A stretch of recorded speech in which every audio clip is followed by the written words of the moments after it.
이름으로 축원합니다.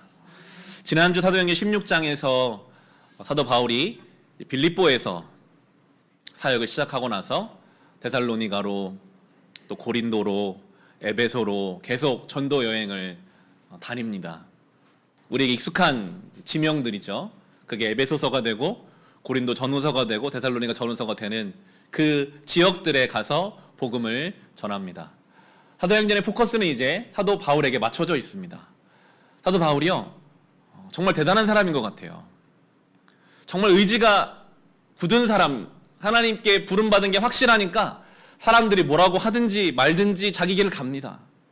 반응이 좋다고 교만하지도 않고 반응이 없다고 낙심하지도 않습니다.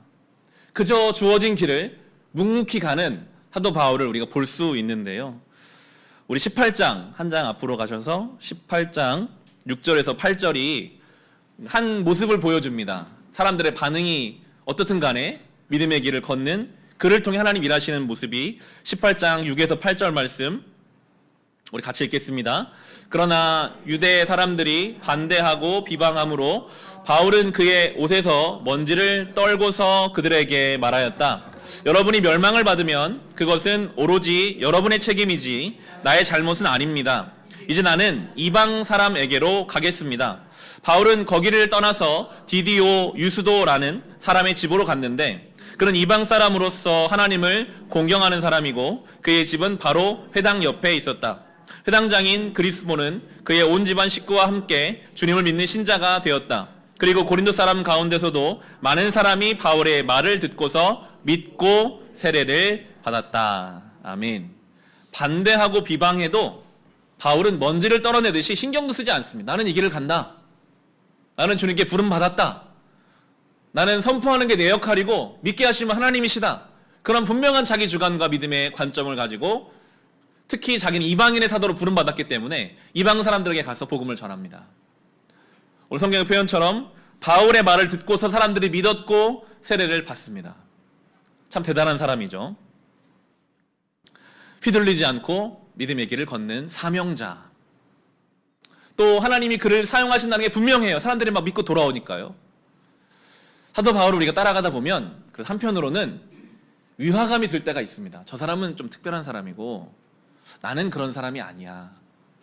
바울은 좀 특별한 부르심이 있는 사람이고 나는 그런 사람이 아니다라고 이렇게 선을 나도 모르게 그을 때가 있거든요.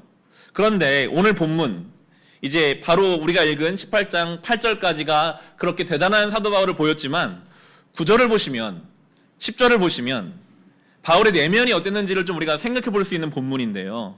18장 9절에 보면 이렇게 그런 대로 시작합니다. 그렇게 사역이 잘 되고 사람들의 마음에 흔들리지 않고 믿음의 길을 걷지만 9절에 그런데 어느 날 밤에 환상 가운데 주님께서 바울에게 말씀하셨다. 무서워하지 말아라. 잠자코 있지 말고 끊임없이 말하여라. 내가 너와 함께 있으니 아무 너에게 손을 대지 해하지 못할 것이다. 이 도시에 나의 백성이 많다. 갑자기 주님께서 이 말씀을 바울에게 하시는 이유는 9절의 말씀처럼 바울이 무서워했기 때문일 것입니다. 그에게도 어떤 두려움이 있었어요. 뭔지는 성경에 기록하고 있지 않습니다. 어떤 두려움인지 모르겠지만 때로 우리의 두려움은요, 실체가 없는 두려움이기도 합니다. 그냥 두려워요, 내일 일이. 사도 바울도 다르지 않았어요. 하나님이 그의 마음을 아시고 두려워하지 마라, 무서워하지 마라 하시고 잠자코 있지 말고 끊임없이 말하여라 이렇게 말씀하시는 건 아마 그가 한편에는 포기하고 싶고 그만하고 싶은 마음이 있었으니까요. 이 정도면 된 것이 아닐까, 이만큼면 이제 내가 그만해도 되지 않을까. 그에게 주님이 잠자코 있지 말고 끊임없이 말하라. 그리고 저는 무엇보다 바울이 외로웠을 것 같아요. 이해받지 못하는 고독하고 외로운 순례자의 길, 주님이 내가 너와 함께 한다. 그렇게 약속해 주시죠. 아무 너를 해하지 못할 것이다. 내 백성이 이 도시에 많다. 사도 바울, 그도 우리와 똑같은 성정의 사람입니다. 똑같이 두렵고 포기하고 싶고 그만하고 싶고 누군가 날 해야 할 것 같으면 그것이 꺼려지는 사람입니다. 우리는 다 그렇습니다. 창세기 2장 7절이 이렇게 증거해요. 주 하나님이 땅의 흙으로 사람을 지으시고 그의 코에 생명의 기운을 불어 넣으시니 사람이 생명체가 되었다. 우리는 지어질 때부터 주 재료가 흙입니다. 우리는 흙으로 되어 있어서 어떤 진흙을 떠올릴 수 있지만 성경 원문을 좀 보면 먼지로 볼 수가 있는 만큼 흙은 아무리 그 만드는 사람이 멋있게 만들어도 내구성이 떨어지잖아요. 비가 오면 그냥 무너져 버립니다. 흙은 아무리 멋있게 지어놔도 좀 시간 지나면 다 와르르 무너질 가능성이 높은 것입니다. 사도 바울도 그렇고 우리도 그렇죠. 하나님 우리를 멋있게 만들어 놓으셔도 그냥 막 두려워요. 우리의 믿음이 있는 것 같은데 어느 순간 막 무너지는 것 같아요. 사랑하기로 결단했는데 이 예배 시간에 결단한 것도 저 문 밖을 나가면 바로 무너질 때가 있어요. 그게 우리예요. 왜냐면 우리는요 흙으로 지어졌거든요. 내가 이상한 게 아니라 우리는 원래 그렇게 지어진 존재입니다. 우리는 그런 존재입니다. 그런데 그 코에 하나님의 생명의 기운이 들어오면 그러면 하나님의 형상을 닮은 가장 존귀한 하나님의 자녀가 돼요. 사도 바울이 두려워했고 그가 흙과 같이 무너지는 것처럼 보이지만 하나님이 그에게 말씀해 주시니까 그가 그 길을 가거든요. 무너지지 않거든요. 날이 많이 무더웠잖아요. 지금도 많이 더운데 유독 올 여름이 저는 좀 더위를 타는 것 같아요.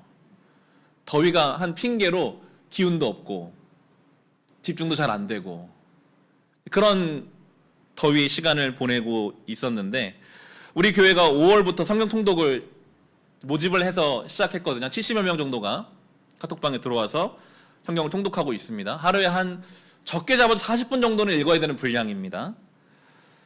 진이 이사야로 막 넘어왔어요. 시편, 잠언, 전도서 아주 은혜롭게 제가 읽고 이사야로 넘어왔는데 잘 안 읽히는 거예요. 날이 덥고 집중이 잘 안 되니까 내일 새벽기도 설교를 준비하는데 시간이 막 들어가고 이사야 말씀을 읽어야 되는데 이게 엄두가 안 나고 그런 거 있잖아요. 아, 내가 대충 읽느냐 안 읽는 게 낫지. 내가 그냥 억지로 채우는 것보다 그냥 읽지 말자. 자기 스스로 합리화하면서. 그런데 이제 카톡방에 계속 통독 완료가 올라오거든요. 통독 완료. 그게 이제 안 읽은 사람에게는 압박으로 다가오더라고요. 아, 이거 내가 읽자고 했는데 내가 목사인데. 근데 거기에 안 읽었으니까 올릴 수가 없잖아요. 제가 어제 카톡방에 자수하여 광명을 찾습니다. 이렇게 카톡 올렸어요. 제가 많이 못 읽었습니다. 다음 주부터 열심히 읽겠습니다. 날만 좀 더워도 그 말씀을 읽어야지 했던 그 결심이 흔들리는 게 흙으로 만들어진 저의 연약함이더라고요. 이사야 말씀 어제 말씀을 그래서 그렇게 카톡 올려놓고 읽는 중에 저에게는 마치 흙으로 지어진 연약한 존재에게 생기를 불어넣어 주실 때 존귀하게 회복되는 것처럼 은혜의 말씀이 있어서 좀 나누고 싶습니다. 이사야 말씀 찾아보겠습니다. 이사야 49장 14절 16절인데요. 특히 이사야는 40장부터는 회복의 말씀이 많이 들어있어서 지치고 힘드실 때 이사야 40장 이하 부분을 읽으시면 큰 힘이 될 수 있겠는데 저는 49장 14절로 16절 말씀을 같이 나누고 싶습니다. 흙과 같이 연약한 우리들에게 하나님 말씀으로 생기를 불어넣어 주십니다. 이사야 49장 14, 16절 같이 읽겠습니다. 그런데 시온이 말하기를 주님께서 나를 버리셨고 주님께서 나를 잊으셨다 하는구나. 어머니가 어찌 제 젖먹이를 잊겠으며 제 태에서 낳은 아들을 어찌 긍휼히 여기지 않겠느냐. 비록 어머니가 자식을 잊는다 하여도 나는 절대로 너를 잊지 않겠다. 보아라 예루살렘아, 내가 내 이름을 내 손바닥에 새겼고 내 성벽을 늘 지켜보고 있다. 아멘. 이사야 때는 죄로 말미암아 포로로 끌려갔던, 그래서 이렇게 하나님이 우리를 버리셨구나 그렇게 느껴졌던 상황이었어요. 그런데 하나님 말씀하시잖아요. 젖먹이를 잃어버리는 엄마가 있겠냐. 설령 그런 엄마가 있어도 나는 너희를 절대 잊지 않겠다. 내가 너희를 내 손바닥에 새겼다. 내가 너희 성벽을 오늘도 보고 있다. 그렇게 말씀하시는 이 말씀이요, 얼마나 위로가 되든지요. 또 무너져가는 나의 이 흙과 같은 내 인생을 향해 하나님 생명의 말씀이 들어오니까요, 다시 살아나고 힘이 생기더라고요. 우리는 이 예배를 마치고 또 흙처럼 흩어질 수 있습니다. 날씨 하나에도 흩어집니다. 작은 거 하나 내 뜻대로 안 되면 바로 내 마음이 막 무너져 내립니다. 그게 우리예요. 그런데 그런 우리에게 생명의 말씀이 들어오면 그걸 감당할 수 있게 하시더라고요. 바라기는 그 은혜가 있기를 원합니다. 흙처럼 무너지는 건 당연한 줄로 여러분 인정하시고 나 그런 존재입니다. 그렇지만 주님 오늘 나에게 말씀하여 주십시오. 이제 다시 살겠습니다. 그런 결단과 고백으로 살아가시기를 주의 이름으로 축원합니다. 바울은 그렇게 하나님이 주시는 격려 응원을 가지고 사역을 계속해 갑니다. 사도행전 19장으로 가보겠습니다. 에베소에서 이제 사역이 나오는 19장에 보시면 19장 1에서 5절 말씀 오늘 본문인데 같이 읽겠습니다. 아볼로가 고린도에 있는 동안에 바울은 높은 지역들을 거쳐서 에베소에 이르렀다. 거기서 그는 몇몇 제자들을 만나서 여러분은 믿을 때에 성령을 받았습니까? 하고 물었다. 그들은 우리는 성령이 있다는 말을 들어보지도 못하였습니다 하고 대답하였다. 바울이 다시 물었다. 그러면 여러분은 무슨 세례를 받았습니까?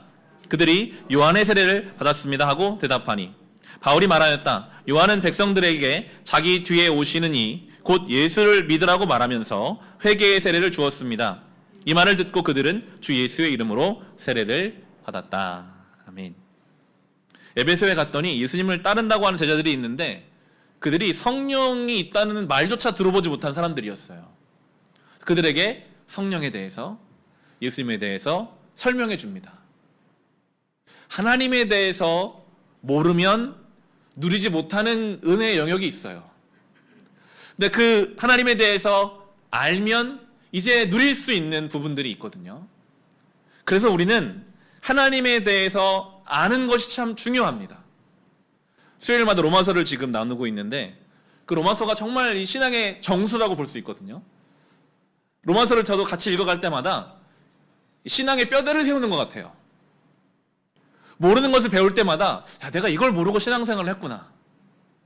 뼈대가 없이 거기에 살을 붙이잖아요. 그러면 그냥 서 있을 수는 있을지 몰라요. 하지만 뼈대 없이 살이 붙어 있으면 한 걸음도 못 갑니다. 옮겨가려고 하면 마루를 무너져 버릴 겁니다. 최근에 뉴스가 되었던 철근이 몇 개 안 들어가면 건물이 무너지거든요. 겉으로 볼 때는요 멀쩡한 것 같아요. 중공을 해줄 만큼 괜찮아 보여요. 하지만 그 안에 뼈대가 없으면 너무 위태로운 것입니다. 우리의 신앙이 하나님을 아는 뼈대가 없이 그냥 신앙의 경험만 살처럼 붙여놓잖아요. 내가 어느 예배 때 눈물로 하나님을 만났고 내가 교회 다닌 신앙의 연수가 얼마이고 내 직분이 무엇이고 물론 그게 의미가 있고 중요하죠. 하지만 뼈대 없이 거기에 살만 붙이면 한 걸음도 못 갑니다. 금방 무너집니다. 오늘 이 사람들이 성령에서 모르니까 경험하지 못하는 것처럼 하나님을 성경을 통해 알아가는 일이 너무나 중요하고요. 거기에 살을 붙여야 돼요.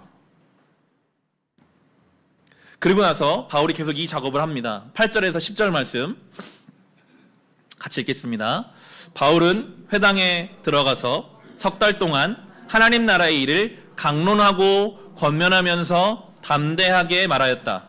그러나 몇몇 사람은 마음이 완고하게 되어서 믿으려 하지 않고 온 회중 앞에서 이 도를 비난하므로 바울은 그들을 떠나 제자들을 따로 데리고 나가서 날마다 두란노 학당에서 강론하였다. 이런 일이 이태 동안 하였다. 아시아에 사는 사람들은 유대 사람이나 그리스 사람이나 모두 주님의 말씀을 듣게 되었다. 아멘. 바울이 석 달 동안 하나님 말씀 막 이야기하는데 구절에 나오는 것처럼 어떤 사람들은 안 믿었습니다. 마음이 딱딱해지고 오히려 막 비난했습니다. 그러자 제자라고 불려지는 사람들을 따로 데리고 가서 이 두란노 학당, 우리 성경은 학당으로 번역했고 개역 성경은 서원이라고도 번역하는데 이 두란노는 사람 이름입니다. 두란노라는 사람이 어떤 건물을 내어준 거예요. 학당으로 번역된 이 원래 성경에 쓰인 말은 스콜레라는 헬라어가 쓰였는데 그게 스쿨이 되는, 그러니까 뭔가 학교 같은 분위기의 공간을 내어준 거죠. 그래서 거기서 오늘 성경의 표현처럼 날마다 성경을 가르쳤습니다. 사람들을 모아놓고 2년 동안 가르쳤습니다. 날마다 두란노 학당에서 사람들을 2년 동안 가르칩니다. 사도 바울이 그렇게 재미있는 설교자는 아니었던 것 같아요.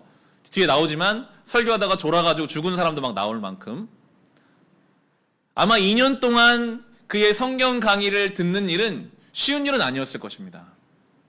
소수의 사람이었을 것입니다. 듣다가 중간에 떠난 사람이 있었을지도 모르겠습니다. 하지만 그는 그 일을 했습니다.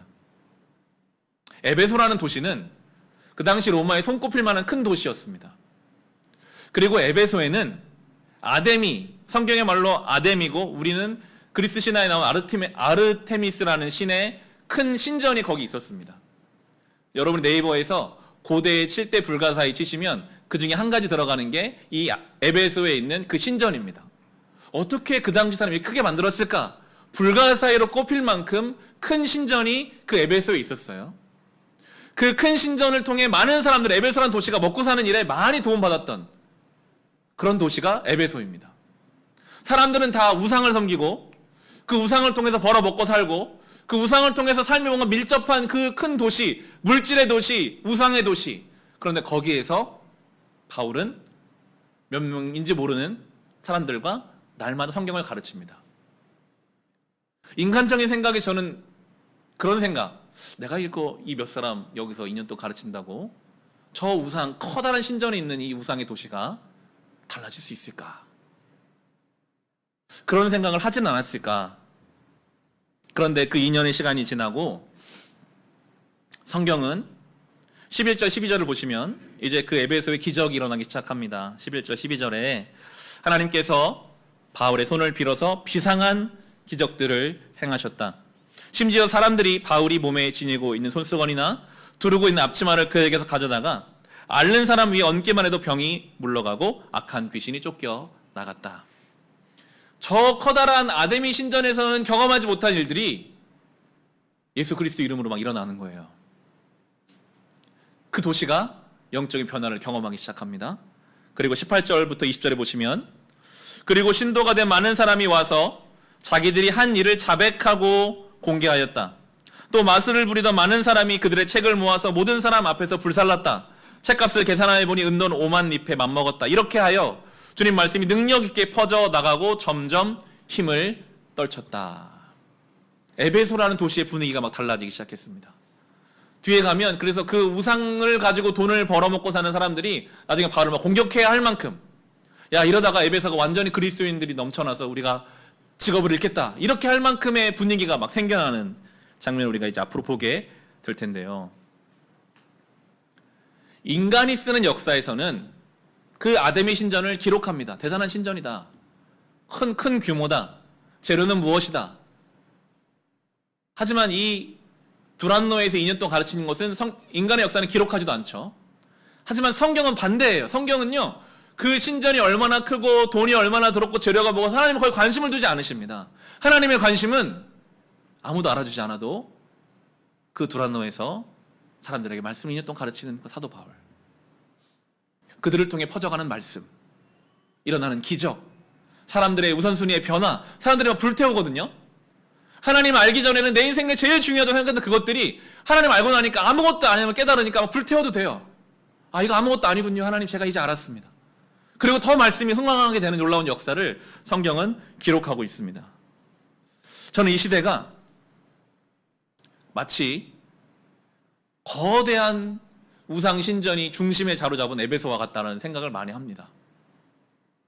우리가 시대적 어두움을 보잖아요.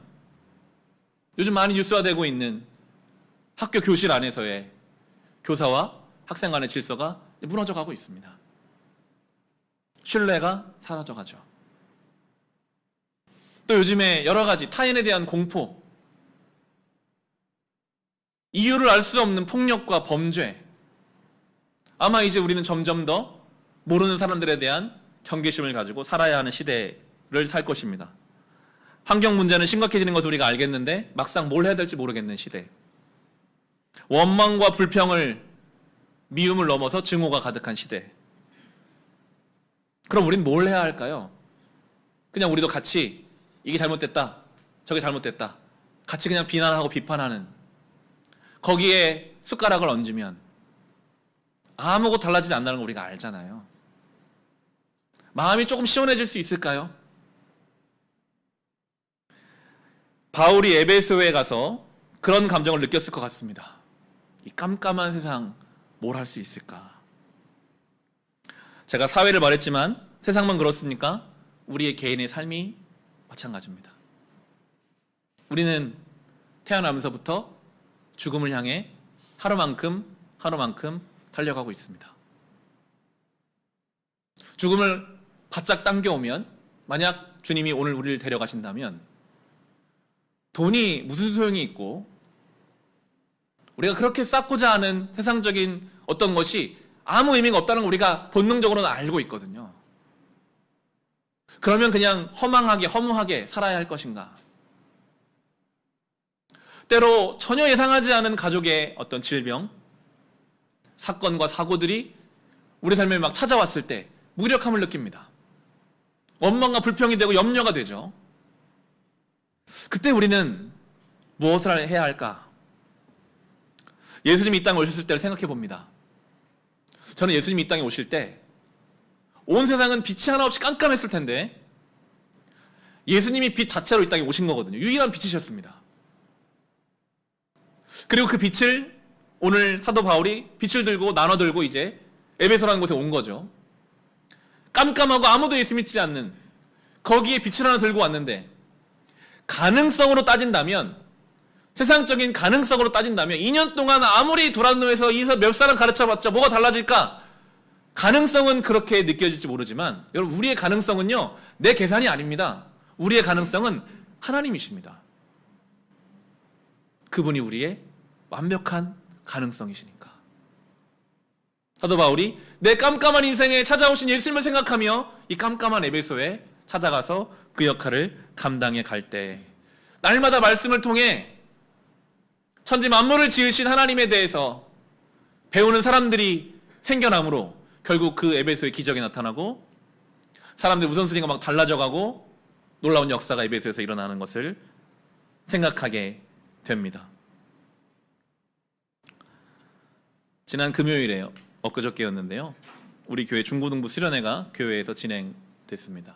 3시 반에 시작해서 저녁 먹고 아이들이 8시, 9시 정도에 가게 되는, 어찌 보면 짧은 일정일 수 있겠죠.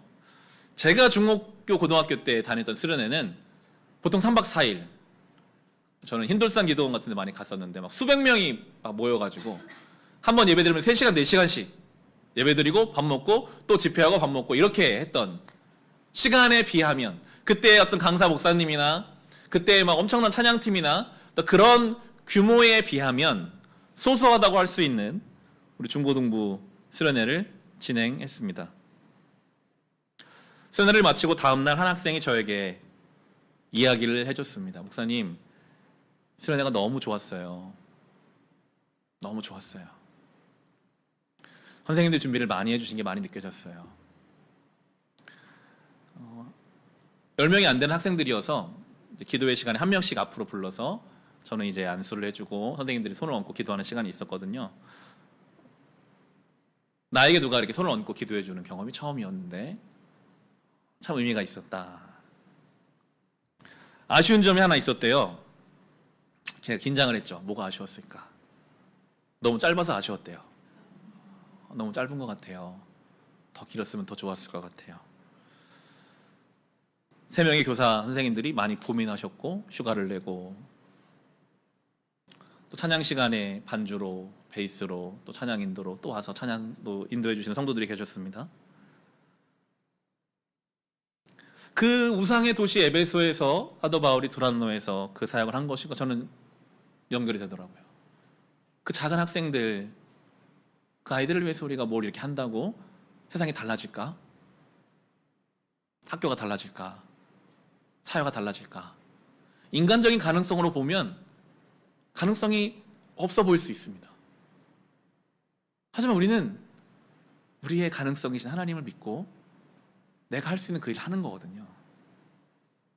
그 가운데 놀라운 기적이 일어나고 우상의 도시가 하나님의 도시로 바뀌어가는 거거든요. 오늘 여러분이 하고 있는 어떤 일,